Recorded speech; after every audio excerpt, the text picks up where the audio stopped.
Hello 90.4 FM radio પાલનપુરમાં આજે હું સુરેશ પ્રજાપતિ પ્રકૃતિ સંરક્ષણ સંદર્ભે મારો એક વિચાર લઈને આવ્યો છું. મિત્રો, પ્રકૃતિ એટલે શું? આપણે સૌ માનવ જાત આપણી આસપાસની વનસ્પતિઓ, પશુ પંખીઓ અને તમામ અબોલ જીવો અને એની સાથે સંકળાયેલા પર્યાવરણના પરિબળો જેવા કે જમીન, પાણી, હવા, ખડકો, નદીઓ, પર્વતો, આ બધું જ પ્રકૃતિ છે. માનવી જ્યારથી સંસ્કૃત બનતો થયો, આપણે સૌ ક્યાંક ભણ્યા છીએ કે માનવી જેમ જેમ સંસ્કૃત થતો ગયો એમ એમ એની જે જરૂરિયાતો છે એને વિસ્તારતો ગયો. નદી કિનારે વસવાટ કરતો માનવી નદી અને એની આસપાસની જે પ્રાકૃતિક સંપદાઓ હતી એનો ઉપયોગ કરી અને પોતાની જરૂરિયાતો સંતોષતો હતો. ધીમે ધીમે માનવીની મહત્વાકાંક્ષાઓ વધતી ગઈ અને નદી કિનારાથી એ વસાહતો સ્થાપતો થયો. વસાહતોમાં વસતો માનવી ધીમે ધીમે ધીમે એ પાષાણ યુગ વટાવી અને ઔદ્યોગિક યંત્રયુગ તરફ આગળ વધ્યો. આ હરણફાળમાં માનવીની ભૂખ એટલી બધી વધી ગઈ કે એણે ઘણા બધા ઉદ્યોગોની ક્યાંક ને ક્યાંક સ્થાપનાઓ કરી, નગરો વિકસાવ્યા, રોડ રસ્તા, વાહન વ્યવહાર અને અઢળક સંપત્તિઓ ઊભી કરવાનો એનો વિચાર સતત વધતો રહ્યો. આ બધી બાબતો સંતોષવા માટે માનવી પ્રકૃતિનું એટલું બધું દોહન કરતો ગયો કે જે પર્યાવરણીય પરિસ્થિતિઓ હતી એમાં ક્યાંક ને ક્યાંક અસમતુલાઓ ઊભી થઈ.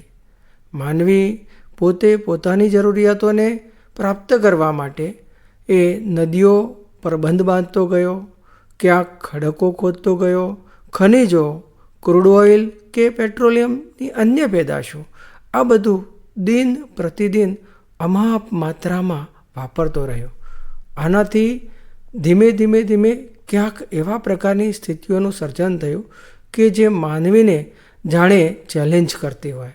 ક્યાંક નદીઓ પરના બંધ પૂરની નોબત લઈ આવ્યા તો નદીઓ પર રોકાયેલું પાણી દૂર સુધી જતું અટક્યું અને એ દૂરના વિસ્તારોના જે વ્યક્તિઓ, માનવ વસાહતો હતી એને પાણીની સમસ્યાઓનો સામનો કરવાનો થયો.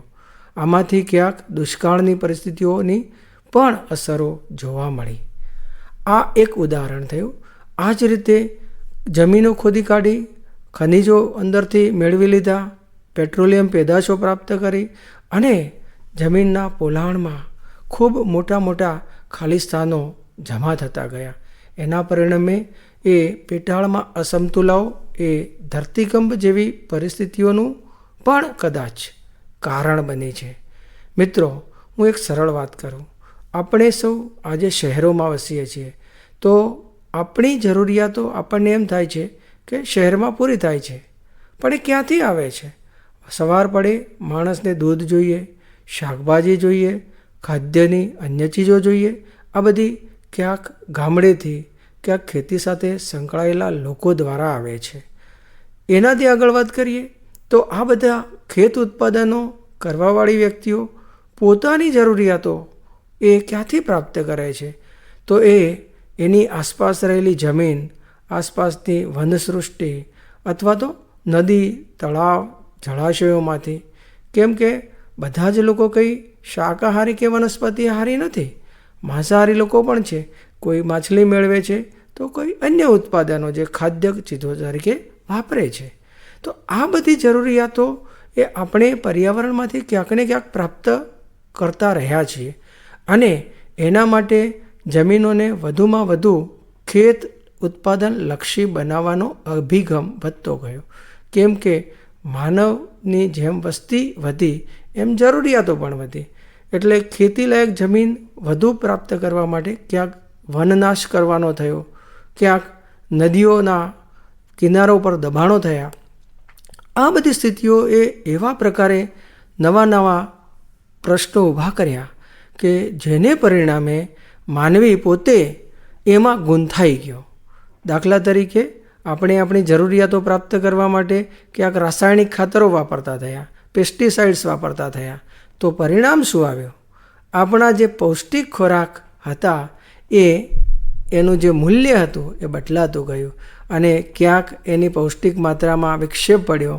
એના પરિણામે માનવીને આનાથી જ કેટલાક રોગો કે ખામીઓ ક્યાંક થતી થઈ છે. આપણે જોઈએ છીએ કે છેલ્લા કેટલાક વર્ષોથી પેસ્ટિસાઇડ્સ તો બેફામ ઉપયોગ થતાં માનવીમાં કેન્સર જેવી વ્યાધિઓ પણ વધી છે. આ એક ઉદાહરણ છે. આ જ રીતે માનવી જ્યારે પોતાની જરૂરિયાતો સંતોષવા માટે વૃક્ષો કે વનરાજીનો નાશ કરે તો માત્ર માનવીને જેની અસર થાય છે એવું નહીં, પણ ત્યાં વસતા તમામ જીવો, પશુઓ હોય, પંખીઓ હોય કે સૂક્ષ્મ જીવો હોય, આ બધાને એની ક્યાંક ને ક્યાંક અસર થાય છે.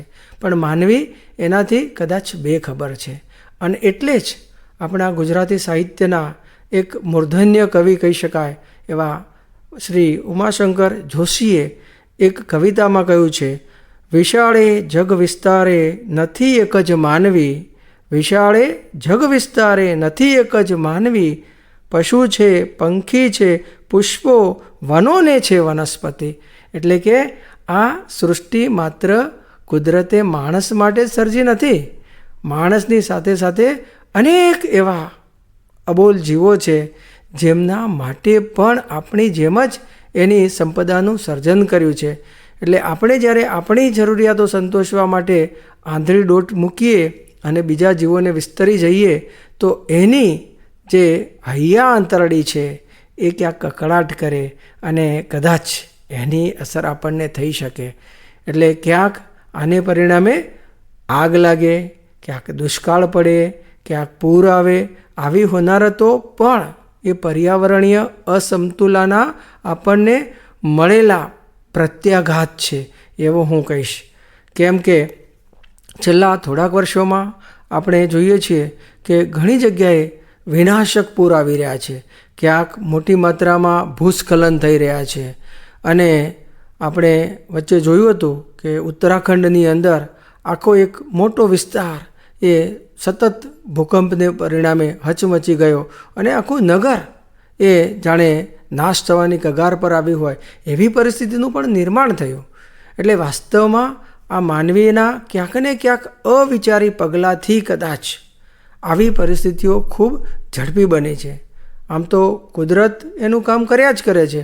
એટલે પૂર આવવું કે ભૂકંપ થવો એ કંઈ નવી વસ્તુ નથી. એ કુદરતની જુદી જુદી ઘટનાઓનો ભાગ છે. પણ તેમ છતાંય જો આપણે કેટલીક બાબતોમાં સજાગ રહીએ, આપણે એનાથી જાગૃત રહીએ, તો મને લાગે છે કે આપણે માનવ જાતને આવનારા ભવિષ્યને એક ઉજ્જવળ સંસ્કૃતિ, એક ઉજ્જવળ સંપદા આપીને જઈશું. કેમ કે આજે આપણે જે પ્રાકૃતિક સંસાધનોનો ઉપયોગ કરી રહ્યા છીએ એ કંઈ આપણા માટે નથી અને એના સર્જાતા કંઈક 2, 5, 25 વર્ષ નથી લાગ્યા કે 1000 વર્ષ નથી લાગ્યા. એ લાખો કરોડો વર્ષ પહેલાં થતું સર્જન ધીમે ધીમે ધીમે ધીમે એમાં નવા નવા આવિષ્કારો જોડાતા ગયા અને એમ કરતાં કરતાં કરતાં આ એક હરિયાળી પૃથ્વીનું સર્જન થયું છે.